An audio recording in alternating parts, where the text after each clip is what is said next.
Hey everybody, my name is Reverend Jude Geiger. I'm a minister serving Community Church in Manhattan. We're in the middle of the city, at the island at the center of the world.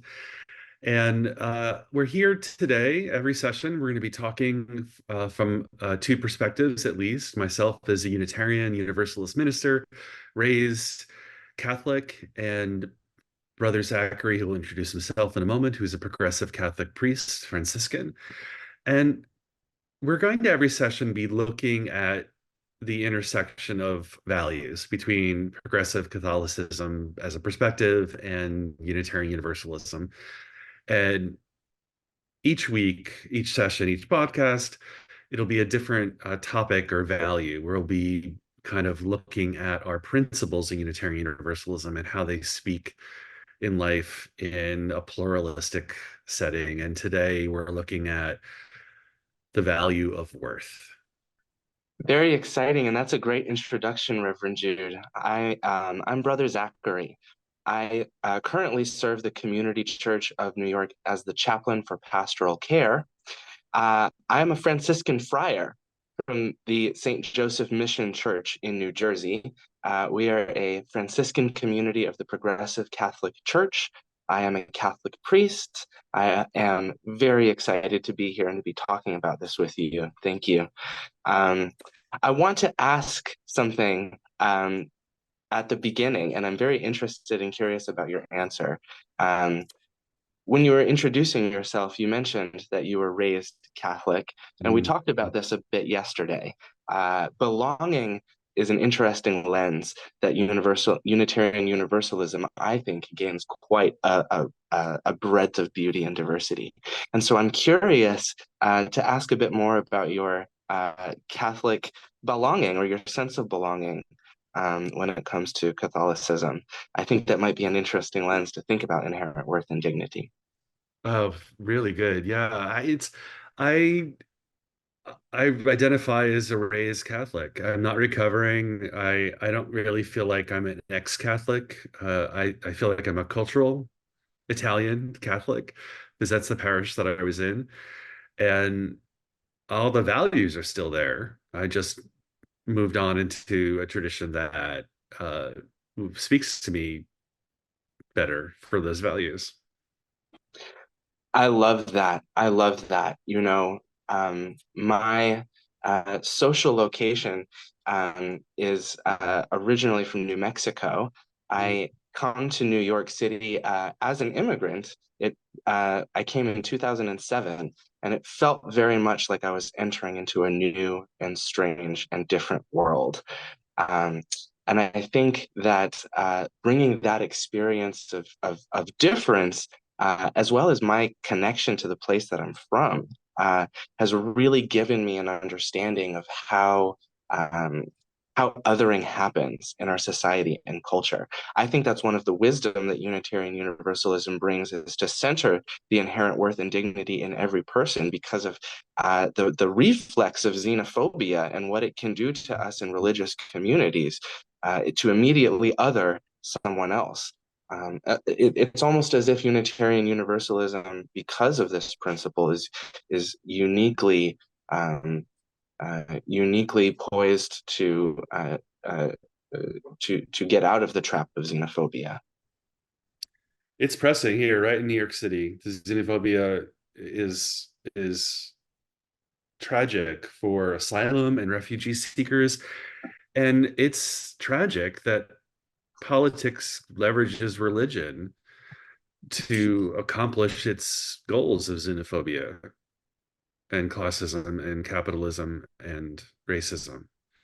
And our religious teachings, both of our traditions, are pretty clear about welcoming the stranger. So there's really no solid theological argument to not help somebody in crisis because of a magical, mythical borderline that doesn't exist anywhere. The thought of worse, for example, it just has this capitalist tone to it, right? And when we consider dignity, I think for me, that also, I bring baggage that comes from my Catholic heritage about purity culture and what it means to aspire to perfection.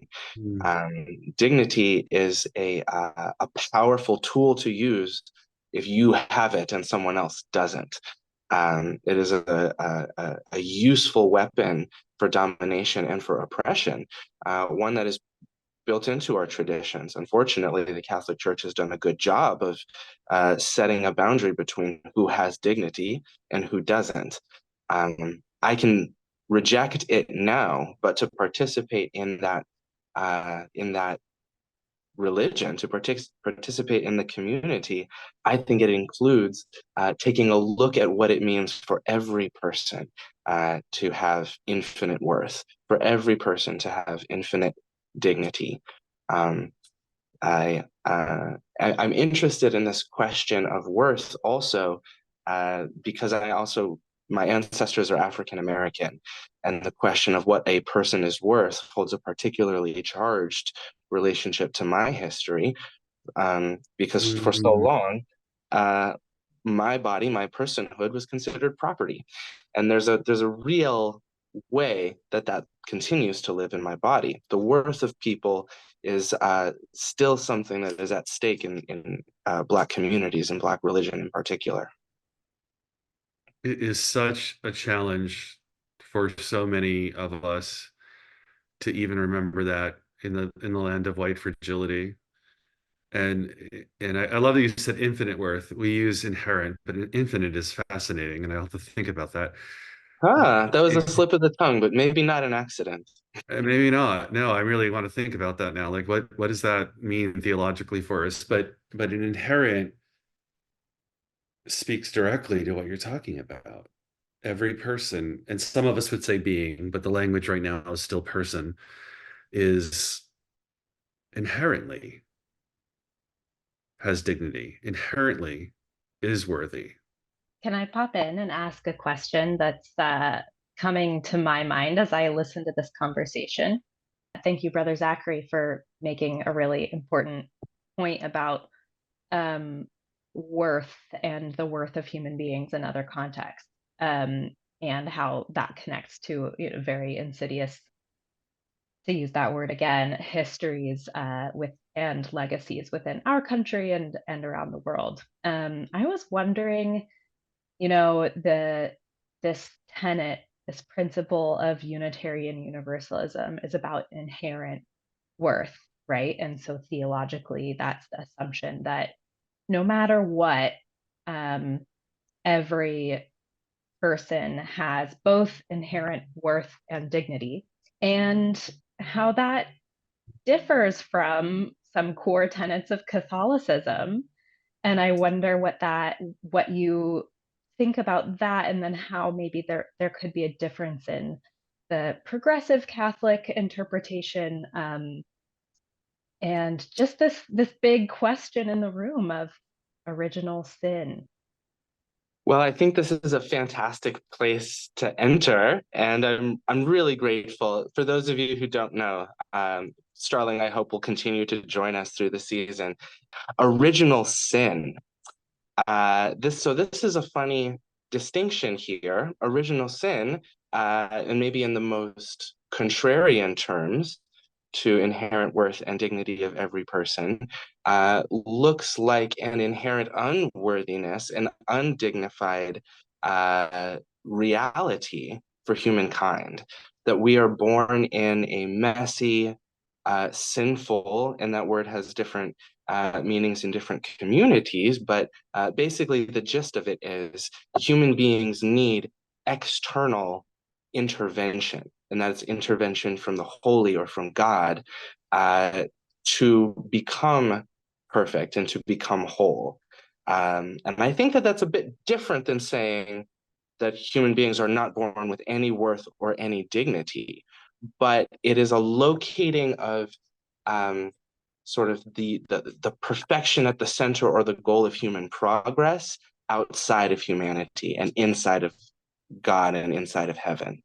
It's a important distinction though, because I think locating um, inherent worth and dignity inside of a person is has the potential, I think, of um, it could lead to a certain primacy of thought and supersessionism, the belief that what we now understand to be true is better than what people used to believe to be true. And though every person does have inherent worth and dignity, our inherent worth and dignity is a little bit better. So let's teach you about our inherent worth and dignity.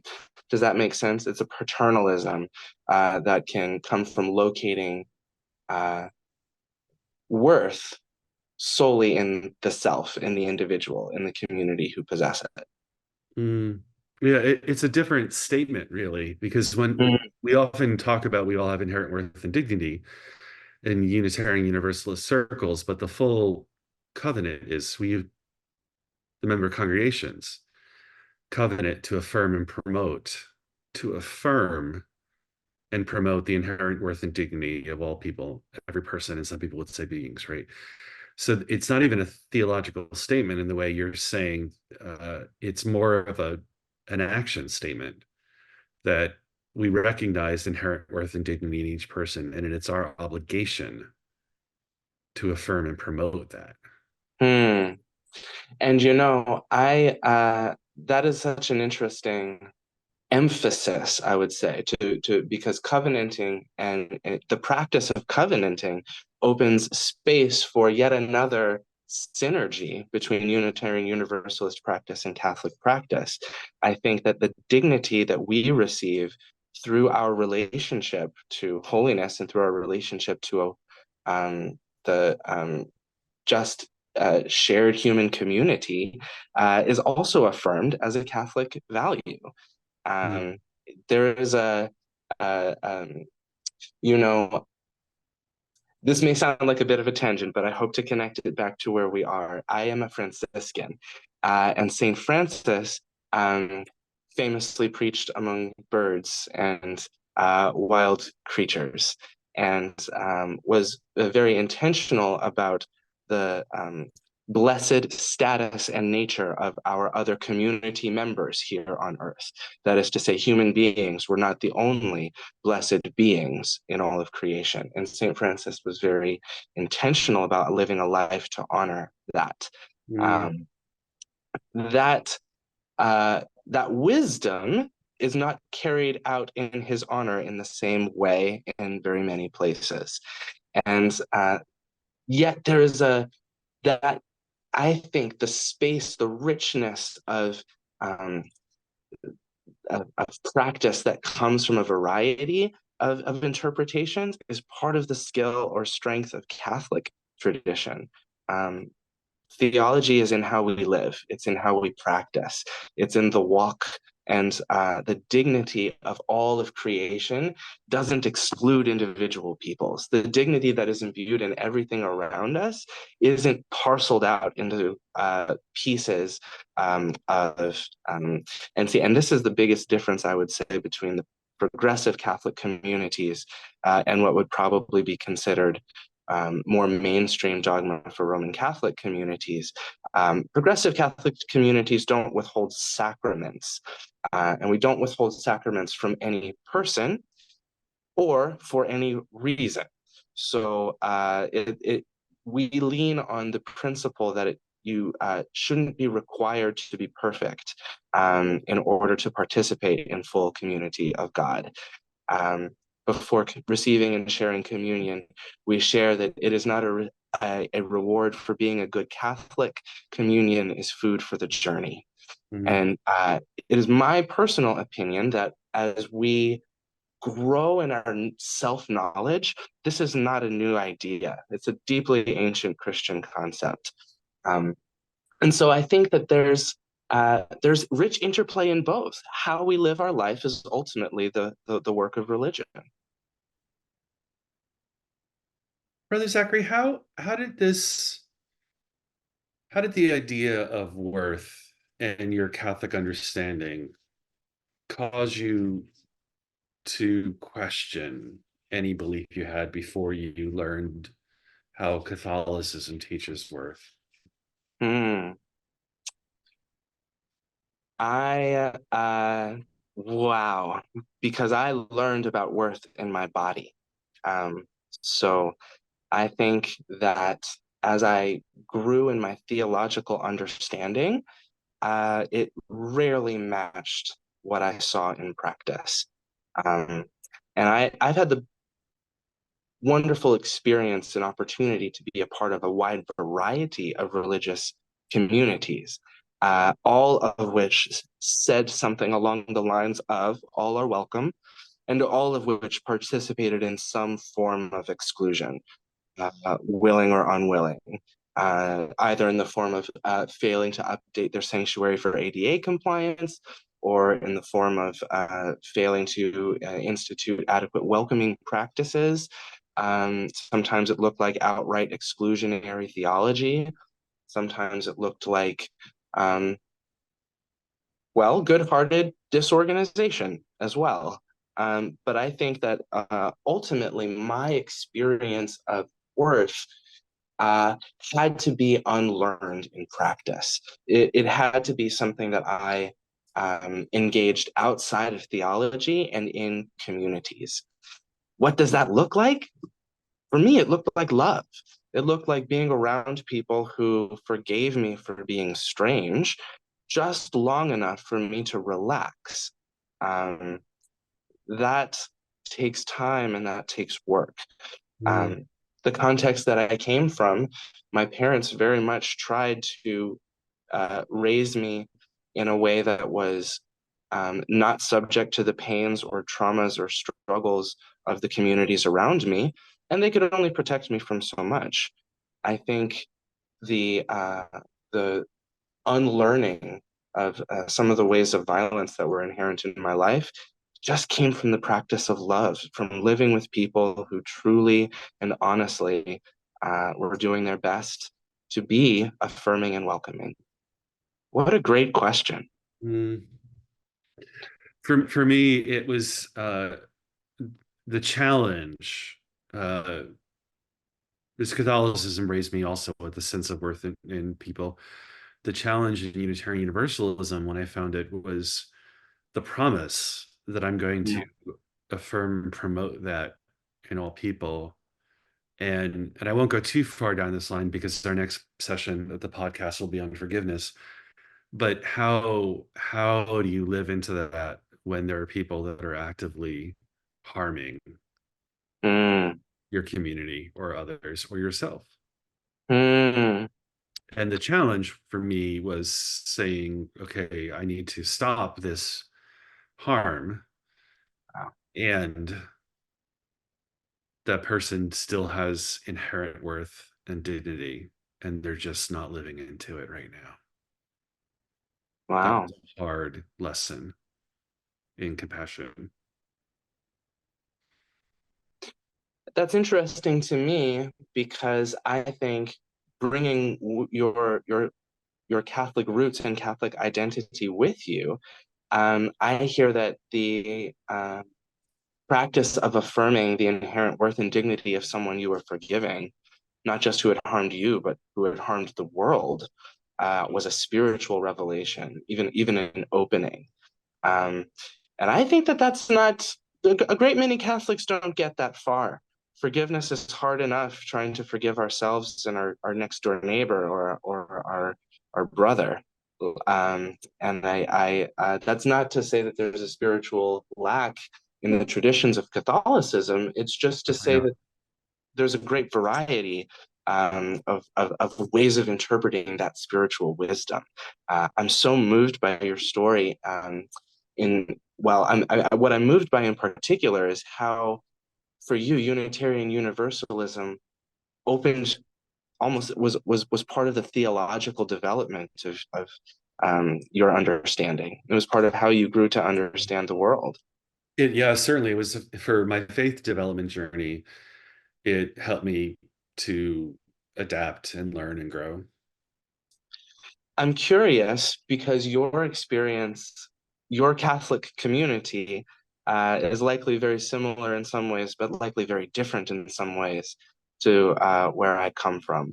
And I'm curious how dignity uh, what was dignity in your community? What did it look like? Who had it? And how was it shared? Or how did you know? Leadership had dignity, and we would model leadership. Now, that didn't mean just the priests. I was part of a big parish. We had like 10,000 families, as I remember, St. John Vianney in New Jersey, and 8 priests living in the rectory. The sisters ran the school. Wow. My confirmation sponsor was one of the young priests. And so leadership relating to the community modeled dignity. But that's how I saw it as a kid and a 16-year-old. I mean, I think I missed 5 masses from the age of 5 to 16. I was devout Wow. until we lost all our priests, and Yes. in one year. And Mm. it's a, but it was still a child's or a teen's understanding Catholicism. I grew up in it, but I didn't stay in it when I had matured to a certain point, if that makes sense. Yes, absolutely. That's an image. I can see the image of your procession on Sunday morning, and I think that's part of the richness and beauty of Catholicism as well, as the intention to share those traditions across time and space.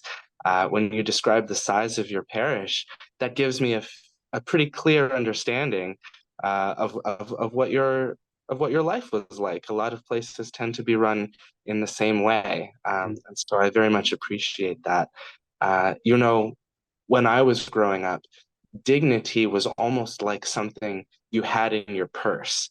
And, if you did good things, you could get some, you know, but you would have to show it, right? Dignity was something that others could see. So after you do something, you've got more dignity, but you could also lose it and people could take it away from you. And as you sort of withered with your lack of dignity, you would get farther and farther from God, farther and farther from holiness, farther and farther from any sort of loving connection. They're terribly alienating theology. And Mm. um, I think that for me, the light did not come from outside of Catholicism, but just from a deeper and more rich understanding of my roots, of what beauty and inherent worth and dignity can look like in the context of original sin. And I've already mentioned it, but to me, it looks a lot like the beauty inherent in all of creation, that we're all sharing in part of the majesty of the gospel, part of the responsibility of stewardship, but largely in a wealth of miracles that exist mostly in the form of love, but also in the form of beauty and holiness. Hmm. I'm thinking all year about the word mantle as my New Year's word. Some people do this tradition instead of a resolution. What is a lens I'm going to carry for the year? And your way of talking about collecting dignity, or it's just so helpful for me to tie this all together with Mm. a spiritual practice I'm doing this year with mantle and dignity. I had a moment where a few weeks ago I was in the service and I was about to do like a 5 8 minute story, and I really did not have it in my head. And that mantle, like, what is the thing you put on? I had a moment of like, you, you're a minister. You can just do this. So just do it. And it's dignity. It's like, oh, right, right, right. I have inherent dignity. I can just do this. And there's a point where that's not going to work, but there's a point where that's going to work. And that internalization that, yeah, we have inherently dignity we can tap into is Yes, theologically powerful. powerful. Couldn't have said it better. Hmm. Thank you, Brother Zachary. Thank you, our producer, Starling, for centering us and this product, this offering. And we'll be looking at different words every week as we go through. Next session will be on the topic of forgiveness. I believe Catholicism and Unitarian Universalism have a few things to say about that. Just a little. Thank you, Reverend Jude. It's good to be here. Good to be here with you all. Thank you both, and thanks everyone for watching. See you next time.